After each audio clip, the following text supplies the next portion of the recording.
आज 18वां दिन है असेंबली सेशन का और आज ये तकरीबन 2 बजे तक रहेगा और सेकंड सिटिंग नहीं है, एक ही सिटिंग है। उसके बाद अवकाश रहेगा 26 से लेकर 6 तारीख तक छुट्टियां रहेंगी और उसके बाद 7, 8, 9 3 दिन और असेंबली सेशन चलता रहेगा, 3 दिन और होगा। लेकिन आज 18वें दिन जो अप्रोप्रिएशन बिल्स हैं, मेनली क्वेश्चन आवर के बाद जो अप्रोप्रिएशन बिल्स हैं, जिसमें जो गवर्नमेंट है उसको इख्तियार मिलता है कि जो फंड्स की अलोकेशन डिफरेंट डिपार्टमेंट्स को प्रोविजनली बजटरी प्रोविजंस के तहत होती है, उनको वो यूटिलाइज कर सकते हैं, उसकी अथॉरिटी मिलती है। इसी के साथ एसआरई सिक्योरिटी रिलेटेड एक्सपेंचर का जो पैसा मिलता है सेंटर से सिक्योरिटी रिलेटेड, उसका भी उस पर भी एक मोशन आएगी, ग्रांट्स उस पर भी थोड़ी बहुत डिस्कशन हो सकती है। हालांकि सिक्योरिटी का जो है होम मिनिस्ट्री के अंदर आता है, लेकिन उस पर कट मोशंस कुछ आई हैं, उस पर कुछ थोड़ी बहुत बहस हो सकती है। लेकिन फिलहाल जो मेरे साथ इस वक्त है leader of opposition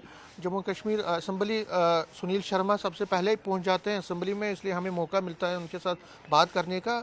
Sunil ji, news 18 से बात करने के लिए धन्यवाद। सबसे पहले पूछना चाहूँगा, आज 18वां दिन है, इन 18 दिन की जो बहस हुई, बजटरी एलोकेशंस भी हो गई, अब जो पैसा डिफरेंट डिपार्टमेंट्स को मिल रहा है, आपकी क्या उम्मीद है, आपकी नज़र क्या रहेगी उन पे कि क्या उनकी यूटिलाइजेशन प्रॉपरली हो? देखिए, बजट सेशन एक महत्वपूर्ण किसी भी स्टेट, किसी भी राज्य, किसी भी देश के लिए होता है। जहाँ तक जम्मू कश्मीर के इस बजट सेशन की बात करें तो एक लंबे अरसे के बाद चुने हुए नुमाइंदों ने, इलेक्टेड रिप्रेजेंटेटिव्स ने इस बजट में भाग लिया, डिस्कस किया और आज इसका अप्रोप्रिएशन बिल आने जा रहा है। इसमें कोई शक नहीं कि बजट के बाद हर विभाग का, हर डिपार्टमेंट का काम करने का तरीका, काम करने की लाइन शुरू हो जाती है। और being in opposition, Bharatiya Janata party का प्रमुख जो दायित्व है, गवर्नमेंट को टोज पे रखना, उनको कहीं पे भी किसी वर्ग के साथ अन्याय नहीं होने देना और लोगों की आवाज़ बनना। तो इसलिए इस भूमिका को हम ईमानदारी से निभाएंगे और हर विभाग पर हमारी पूरी नज़र होगी। किसी क्षेत्र, किसी समाज, किसी वर्ग के साथ कोई अन्याय न हो, ये जिम्मेदारी हम निभाएंगे। और जहाँ भी हमें लगेगा कि सरकार ने किसी वर्ग, किसी क्षेत्र, किसी समुदाय के साथ कोई अन्याय किया, भारतीय जनता पार्टी पूरी तरह से उस वर्ग, उस क्षेत्र के साथ खड़े होकर ये लड़ाई लड़ेगी। कुछ और बातों के पहले डेलीवेजर्स का जो बड़ा इशू बना, हमने देखा 18 के 18 दिनों में लगातार डेलीवेजर्स पर बहुत बात हुई और कल भी आपने इस मसले को उठाया। लेकिन जो डेलीवेजर्स हैं सड़कों पे हैं, बहुत प्रोटेस्ट हो रहे हैं, कश्मीर में भी हो रहे हैं, जम्मू में भी, डिफरेंट डिस्ट्रिक्ट्स में हो रहे हैं। क्या आपको लगता है, क्योंकि कल भी आपने बात की थी, तो क्या सरकार पे आपको भरोसा है कि या नहीं? देखिए, कल मैंने असेंबली में 2 बार डेलीवेजर्स का इशू उठाया। सरकार के कान पे जूं तक नहीं रहेंगी। मेरे कहने का ये तात्पर्य है कि बिल्कुल ही सरकार डेलीवेजर्स के साथ जिस प्रकार का बिहेव कर रही है, ये निंदनीय है और हम इसको कंडम करते हैं, जो बिहेव इनका है। हालांकि कल मैंने इतनी मांग की थी कि जो डेलीवेजर्स काम छोड़ो हड़ताल पे हैं, सरकार को उनसे बात करनी चाहिए।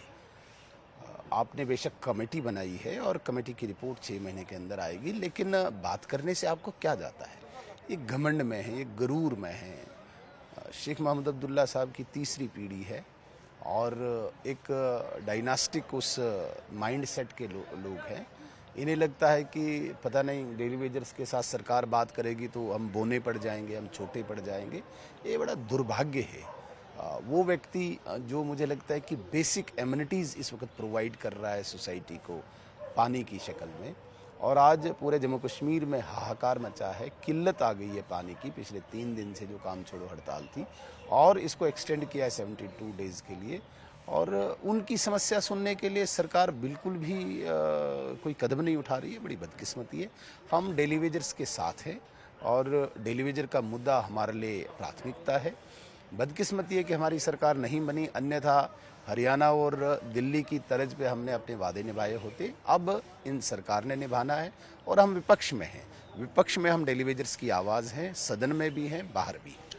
इन 18 दिनों में जो चीफ मिनिस्टर है वो पहले बोले कि जख्म बहुत लगे हैं, मरहम कहाँ लगाऊं, लेकिन कुछ दिन पहले वो ये बोल पड़े कि सर्दी चली गई, बर्फ पिघल दिन गई पहले और शीन गले तो बर्फ पिघल गई और बाहर आ गई, शीन गलो। हाँ, मतलब था कि उन दिन उसके बाद जब पहले स्पीच दिया और उसके बाद अभी पहले निराशा झलक रही थी, अब ऑप्टिमिस्टिक लग रहा है।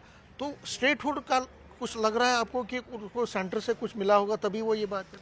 अब बजट स्पीच के पहले उन अल्फाज में मुझे नहीं पता किस प्रकार के जख्म का वो बयां कर रहे थे। अगर वो स्टेटहुड का कर रहे थे तो फिर थोड़ा सा इंतज़ार करना पड़ेगा, क्योंकि इन 18 दिनों में कहीं पे भी ऐसा नहीं लगा हमें कि स्टेटहुड कहीं छत से टपक पड़ रहा है। कल उमर साहब से हमने बात की तो उन्होंने कहा कि जब तक लोगों की इन्वॉल्वमेंट नहीं होगी मिलिटेंसी ख़त्म नहीं होगी। लोगों की इन्वॉल्वमेंट ज़रूरी है और तभी मिलिटेंसी जो आतंकवाद है ख़त्म होगा। देखिए, अधिकांश लोग जो हैं वो आतंकवाद के खात्मे के लिए जितना उनसे होता है वो करते हैं।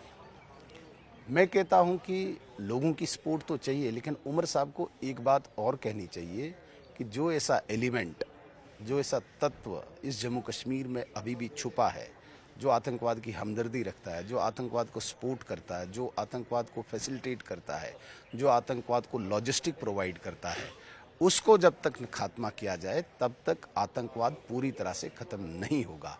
इसलिए कॉमन मैन की इन्वॉल्वमेंट से बेटर है जो ऐसा तत्व है उस तत्व को रूट आउट करना, इराडिकेट करना। तो आपको क्या लगता है कि उनका जो नजरिया है तो आप उससे मतलब लोगों की इन्वॉल्वमेंट देखिए जो लोग मुझे सिर्फ इस बात की चिंता है, लोगों की वो इन्वॉल्वमेंट चाहते हैं, इसमें कोई शक नहीं। अब वो उनकी इंटेंशन क्या है, लेकिन उनके ऐसे कुछ विधायक, उनके कुछ ऐसे कार्यकर्ता जो पाकिस्तान के साथ बात करने की वकालत करते हैं, वो इनक्रेज करती हैं ऐसी फोर्सेस को, ऐसी ताकतों को जो ताकतें यहाँ पे अशांति पैदा करना चाहती है।